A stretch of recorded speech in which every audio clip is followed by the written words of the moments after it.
अब बात करते हैं boot strap air refrigeration system के टेम्परेचर एंट्रोपी डायग्राम की। ठीक है, तो इसमें क्या होता है टेम्परेचर एंट्रोपी डायग्राम में? तो सिंपल है, अगर हम देखें यहाँ से फिगर से हमें देखने से समझ में आ रहा है कि कितने प्रोसेस हैं हमारे यहाँ। ठीक है, पहला प्रोसेस है हमारा 1 to 2 ठीक है, 1 to 2 क्या है? Rhyming process. क्या है? Rhyming process. ठीक, यानी पहला प्रोसेस हमारा क्या रहता है, हम इसमें टोटल कितने प्रोसेस हैं ये फाइंड आउट करने की कोशिश करते हैं। तो पहला है 1 to 2, जिसमें क्या होती है? रैमिंग करी जाती है, रैमिंग प्रोसेस कहलाता है। ठीक है, ये जो है ये वाली लाइन है, इसमें टेम्परेचर एंट्रोपी डायग्राम में है, ये वाली लाइन है, ये लाइन है, ये लाइन है, ये लाइन है, ये लाइन है, ये क्या है? कांस्टेंट प्रेशर लाइन है। ठीक है, लिख रहा है जिसका इस लाइन का जो प्रेशर है वो क्या है? P1 है। इस लाइन पर प्रेशर क्या है? PC है। इस वाली लाइन पर प्रेशर क्या है? P2 है। इस वाली लाइन पर क्या है? P2 डैश है। ठीक, इस वाली लाइन पर क्या है? P3 है। इस वाली लाइन पर प्रेशर क्या है? P5 है। यानी ये क्या है? कांस्टेंट प्रेशर लाइन है। ठीक है, बाकी हमें मान लें ये जो वर्टिकल लाइन है ये क्या है? कांस्टेंट एंट्रोपी लाइन है। ठीक, बाकी अगर हम बात करें ये हॉरिजॉन्टल लाइन है, ये क्या है? कांस्टेंट टेम्परेचर लाइन है। ठीक है, बाकी तो चलिए ठीक है। तो पहला 1 to 2 हो गया हमारा रैमिंग प्रोसेस। अब देखिए हमने इसमें 1 to 2 है और 1 to 2 दो आ रहे हैं। ठीक है ना, तो इसका कारण क्या है? ये है आइसेंट्रोपिक कंप्रेशन। 1 to 2 क्या है? रैमिंग प्रोसेस है। रैमिंग में क्या होता है? कंप्रेशन होता है ना। ठीक है, प्रेशर को इंक्रीज किया जाता है। तो रैमिंग जब हम करते हैं, तो अगर हम आइसेंट्रोपिकली रैमिंग करते हैं तो हमारा 2 पॉइंट पर जाता है। ठीक है, लेकिन आइसेंट्रोपिक मतलब कैसा होता है? आइडियल प्रोसेस होता है। एक्चुअल में आइसेंट्रोपिक यानी रिवर्सिबल एडियाबैटिक नहीं मिलता है। कोई भी प्रोसेस हमें मालूम है कि एडियाबैटिक होता नहीं है। ज़्यादातर जितने भी दुनिया में प्रोसेस है वो कैसे हैं? रिवर्सिबल नहीं है या कहें इरिवर्सिबल है। ठीक है ना, तो जो आइसेंट्रोपिक कंप्रेशन है वो आइडियल प्रोसेस है। लेकिन जब हम एक्चुअल में करते हैं तो वहाँ क्या होता है? मतलब रिवर्सिबल एडियाबैटिक नहीं होता है। एडियाबैटिक तो होता है but reversible adiabatic process actual में पॉसिबल नहीं है। ठीक है, तो ये जो इसलिए जो एक्चुअल प्रोसेस एक्चुअल में रैमिंग जो होती है वो क्या होती है? इस तरीके से होती है। यानी जो ये P2 है ये है आइडियल रैम प्रेशर और ये है आपका एक्चुअल रैम प्रेशर। ठीक है, यानी कहने का मतलब ये है कि अगर आइसेंट्रोपिकली कंप्रेस होता रैमिंग प्रोसेस हमारा, आइसेंट्रोपिकली कंप्रेशन होता तो प्रेशर P2 आता, लेकिन एक्चुअल में इतना नहीं आता है क्योंकि हमारा प्रोसेस रिवर्सिबल एडियाबैटिक नहीं होता है, केवल एडियाबैटिक प्रोसेस होता है। यानी जो कंप्रेशन होता है हमारा कैसा होता है? एडियाबैटिकली होता है, पर रिवर्सिबल नहीं होता है। अगर रिवर्सिबल होता तो ये पॉइंट मिलता, अब रिवर्सिबल नहीं है तो आपको एक्चुअल में ऐसा पॉइंट मिलता है। यानी एक्चुअल में जो हमारा रैम प्रेशर है वो आइडियल रैम प्रेशर से थोड़ा कम होता है। अगर हम आइडियली कंप्रेस करते हैं उसे एसेंट्रोपिकली कंप्रेस करते हैं तो उससे थोड़ा कम हमें प्रेशर मिलता है। इतनी बात समझ में आई? ठीक है, तो यानी पहला प्रोसेस है हमारा, अगर हम बात करें चूँकि हमारा ये क्या है? एक्चुअल प्रोसेस है, तो एक्चुअल में कौन सा आएगा? हम 1 to 2 लेंगे। ठीक है ना, यानी हमारी जो साइकिल होगी 1 to 2, 2 to 3, 3 to 4, 4 to 5, 5 to 6 और 7। यानी ये जो डैश वाले पॉइंट आ रहे हैं बीच में यही हमारी एक्चुअल साइकिल है। ठीक है, अलग अलग मेरे पास कलर नहीं थे, नहीं तो मैं अलग अलग कलर से भी दिखा सकते हैं। अगर बनाओ आप इसमें तो अलग अलग कलर से बना लीजिए। ठीक है, ये आइडियल प्रोसेस को अलग कलर से बना दीजिए, एक्चुअलों को अलग से बना दिए। मैंने कांस्टेंट लाइन और डॉटेड लाइन से दिखा दिया है। ठीक है ना, तो हमारा एक्चुअल में कंप्रेशन होके कहाँ जाता है? यहाँ आ जाता है 1 to 2। यानी अगर हमारा P1 जो एम्बियंट एयर थी जो कि P1 प्रेशर पे थी, अगर हमने इसको ये P1 प्रेशर कैसा है? एटमॉस्फेयर का या एम्बियंट प्रेशर है ना। इस प्रोसेस से अब जब रैम में जाती है जब एयर, तो कंप्रेस करी जाती है एडियाबेटिकली और उसका फाइनली प्रेशर हो जाता है रैमिंग के बाद में 2 P2। ठीक है नहीं, चलिए अब इसके बाद हमारा रैमिंग पे हो गया। उसके बाद कहाँ पहुँचती है? कंप्रेसर पे। कंप्रेसर में क्या होता है? कंप्रेशन होता है। तो अगर हमारा आइडियल कंप्रेशन होता तो ये पॉइंट 3 तक जाना आइसेंट्रोपिक कंप्रेशन होता। लेकिन चूंकि एक्चुअल है तो एक्चुअल में क्या होता है, एडियाबैटिक कंप्रेशन होता है। तो एडियाबैटिक कंप्रेशन किया तो प्रेशर हमारा P2 डैश से बढ़कर क्या हो गया, P3 हो गया। ठीक है, पॉइंट मिल गया हमें एक्चुअल P3 डैश। ठीक है, P3 डैश के बाद फिर प्रोसेस आता है 3 डैश 4। पहला प्रोसेस हो गया 1 to 2 डैश जिसे रैमिंग प्रोसेस बोलते हैं।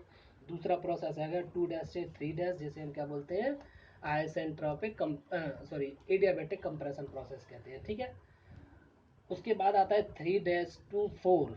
3 डैश टू 4 मतलब कंप्रेशन के बाद, कंप्रेशन मतलब यहाँ हो गया, कंप्रेशन के बाद ये कौन सा प्रोसेस है, यहाँ से यहाँ, ये मैंने पॉइंट डाल सकते हैं अब इसमें।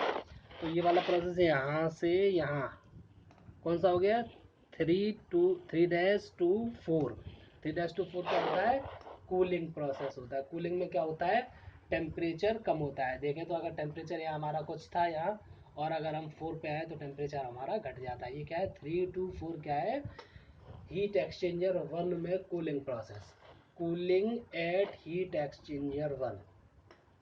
ठीक है, चलिए, यानी ये कौन सा हो गया हमारा, 3 to 4 प्रोसेस हो गया, कूलिंग प्रोसेस। ठीक है, 3 to 4 कूलिंग हो गया। फिर उसके बाद क्या होता है, 4 to मान लीजिए 4 4 to 5 डैश। 4 to 5 डैश कौन सा आएगा, 4 to, यहाँ 4 था, यहाँ से 5 डैश, ये इन ले ये एग्जिट, तो ये 4 पॉइंट, ये 5 पॉइंट।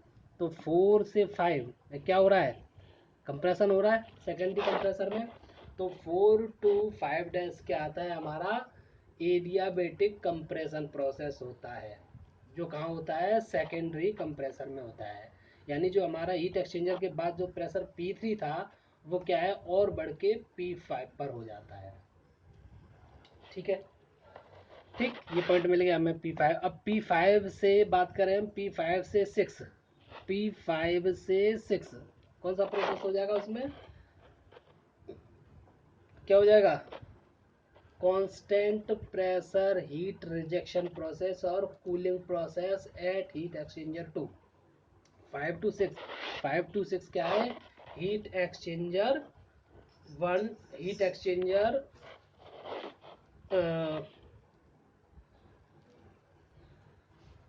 हाँ, मैंने क्या किया है, सभी पर लिख दिया है। जैसे ये है, ये हमारा 1 पॉइंट हो गया, ये 2 हो गया, ये 3 डैश हो गया, ये 4 हो गया, ये 5 डैश हो गया, ये 6 हो गया, 7 डैश हो गया। ठीक है, मैंने सारे उसमें पॉइंट लिख दिए जिससे आसानी से आपको समझ में आ जाए। ठीक है, तो बता रहे थे हम 5 to 6। तो 5 to 6 कौन सा प्रोसेस हो जाएगा, 5 to 6 क्या है, हीट रिजेक्शन, कहाँ होता है, एट हीट एक्सचेंजर 2, है ना, ऐसे बोल सकते हैं। या दूसरा, इस प्रोसेस दोनों पूरे प्रोसेस से 5 to 6 में प्रेशर कैसा रहता है, कांस्टेंट रहता है, तो ऐसे भी बोल सकते हैं इसे, constant pressure heat rejection process. Heat exchanger में क्या हो रहा है, हीट रिजेक्ट कर रहा है ना, जो कंप्रेस्ड एयर थी वो क्या कर रही थी, हीट रिजेक्ट कर रही है। तो constant pressure heat rejection process. ठीक, यहाँ 5 to 6 हो गया। अब नेक्स्ट आता है 6 to 7। 6 to 7 क्या होता है, टरबाइन में एक्सपेंशन होता है। एक्सपेंशन में क्या होता है कि जो टेम्परेचर है हमारा वो क्या होता है, सॉरी, प्रेशर जो है वो क्या होता है, कम हो जाता है। टरबाइन में क्या होता है, टरबाइन का फंक्शन क्या है, टू रिलीज प्रेशर। ठीक है, तो प्रेशर हमारा 6 यानी P5 से ड्रॉप होके क्या बन जाता है, PC पर आ जाता है। ठीक है, ये जो लाइन है 6 to 7 ये क्या है, अगर हमारा एक्सपेंशन है वो कैसा होता है, आइसेंट्रोपिकली होता है। अगर आइडियल होता तो ये है, लेकिन एक्चुअल में कैसा है, ऐसा है। वो कैसा है, एक्सपेंशन है, एडियाबैटिक एक्सपेंशन है। ठीक है, यानी जितने भी हमारे जो एक्चुअल मशीन जो इक्विपमेंट है एयर एविएशन के, उन सभी में क्या होता है, एडियाबैटिक कंप्रेशन होता है। अगर कंप्रेसर है तो टरबाइन में भी एडियाबैटिक एक्सपेंशन होता है। ठीक है, हाँ, चलिए इतनी बात समझ में आई। ठीक, तो ये हमारे क्या हो गया, पूरा प्रोसेस हो गया। ठीक है, यानी अब दोबारा से एक बार फिर बता दे रहा हूँ। तो हमारा 1 to 2 डैश क्या हो जाता है, रैमिंग प्रोसेस हो जाता है। 2 डैश से 3 डैश क्या हो जाता है, एडियाबैटिक कंप्रेशन प्रोसेस होता है। ठीक है ना, और 3 डैश टू 4 प्रोसेस जो होता है क्या होता है, constant pressure heat rejection process at heat exchanger 1 and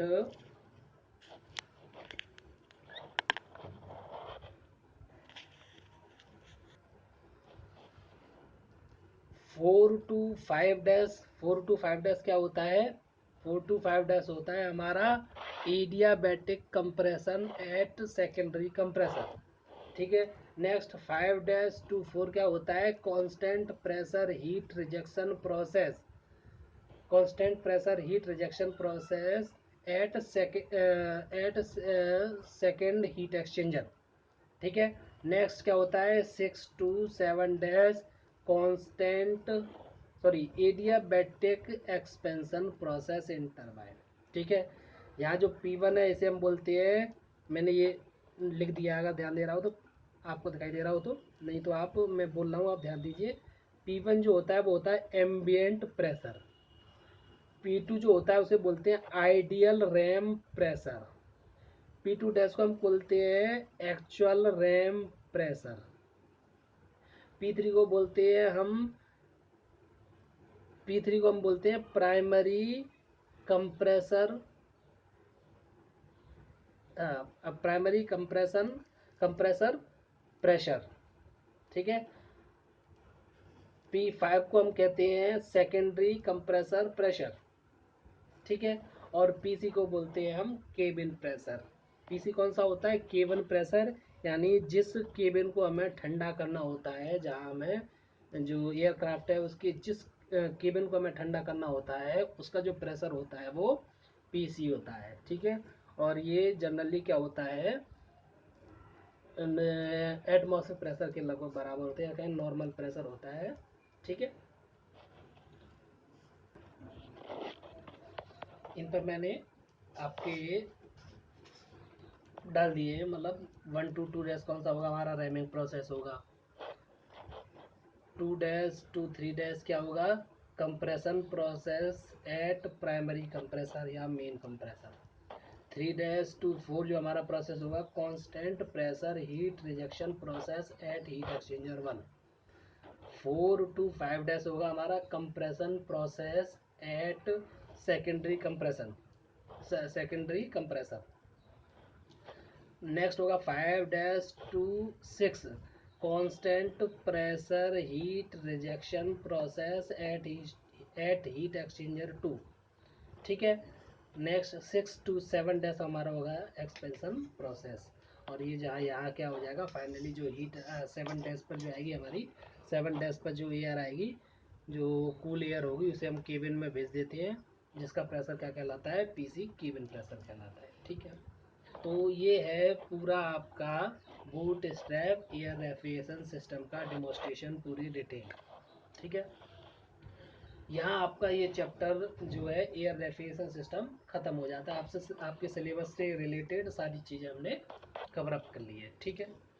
आगे नेक्स्ट चैप्टर पढ़ेंगे हम लोग। ठीक है। चलिए ठीक।